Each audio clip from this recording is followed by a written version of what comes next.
สบายดีเมื่อทุกคนเมื่อนี้จะพาทุกคนมาอัปเดตมาเบิงเส้นทางตัดใหม่ของเส้นทางหนองบึกเนาะและตอนนี้เนาะพวกเขาก็อยู่ที่เส้นทางสีทองนั่นเองก็อยู่เขตบ้านดงนาทองเส้นทางตัดใหม่ทางหนองบึกนี่เนาะก็จะผ่าน3บ้านด้วยกันก็คือบ้านดงนาทองที่พวกเขาอยู่นี่แล้วก็ต่อไปก็เป็นบ้านหนองบึกและถัดไปบ้านที่3ก็คือบ้านหนองพญานั่นเองเนาะเส้นทางเส้นนี้เนาะมันก็ยังบ่ทันได้แล้วเสร็จสมบูรณ์100%เท่าเนาะก็ยังอีกน้อยนึงเพิ่นกำลังก่อสร้างอยู่เดี๋ยวนี้ก็อีกบ่ดนเนาะทุกคนก็จะได้ชมไส้เส้นทางนี้นำกันละก็เป็นการดีเนาะจะได้ไปมาสะดวกสบายแล้วก็ประหยัดเวลาอีกจะเป็นแนวใดก็ไปติดตามรับชมพร้อมๆกันเลยเนาะทุกคน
ก็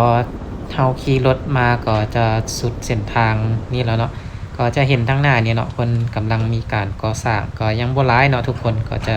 ใกล้สำเร็จแล้ว เดี๋ยวก็ได้ใช้ทางนี้กันแล้วเนาะทุกคนก็บรรยากาศทั้งหมดนี่ก็เป็นบรรยากาศของเส้นทางตันไม้หนองบึกเนาะที่พวกเราเริ่มจากบ้านดงนาท้องแล้วก็ผ่านบ้านหนองบึกและมาฮอดจุดนี้ก็คือบ้านหนองพญานี่เองเนาะและเส้นทางอยู่ทางหน้าพวกเรานี่ก็เป็นเส้นทางดงโดกไปหาหนองแตงเนาะทุกคนเลี้ยวซ้ายไปนี่ก็จะไปทางหนองแตงและขึ้นไปทางกำขวานี่เนาะก็ขึ้นไปทางดงโดกและมหาลัยแห่งชาตินั่นเองเนาะก็สำหรับคลิปวิดีโอนี่เนาะสีสุพรรณก็จะขอลาทุกคนไปก่อนพบกันใหม่ในคลิปวิดีโอหน้าเนาะทุกคนก็ฝากทุกคนไปติดตามได้เด้อก็จะลาทุกคนไว้แต่เพียงเท่านี้เด้อทุกคนสบายดี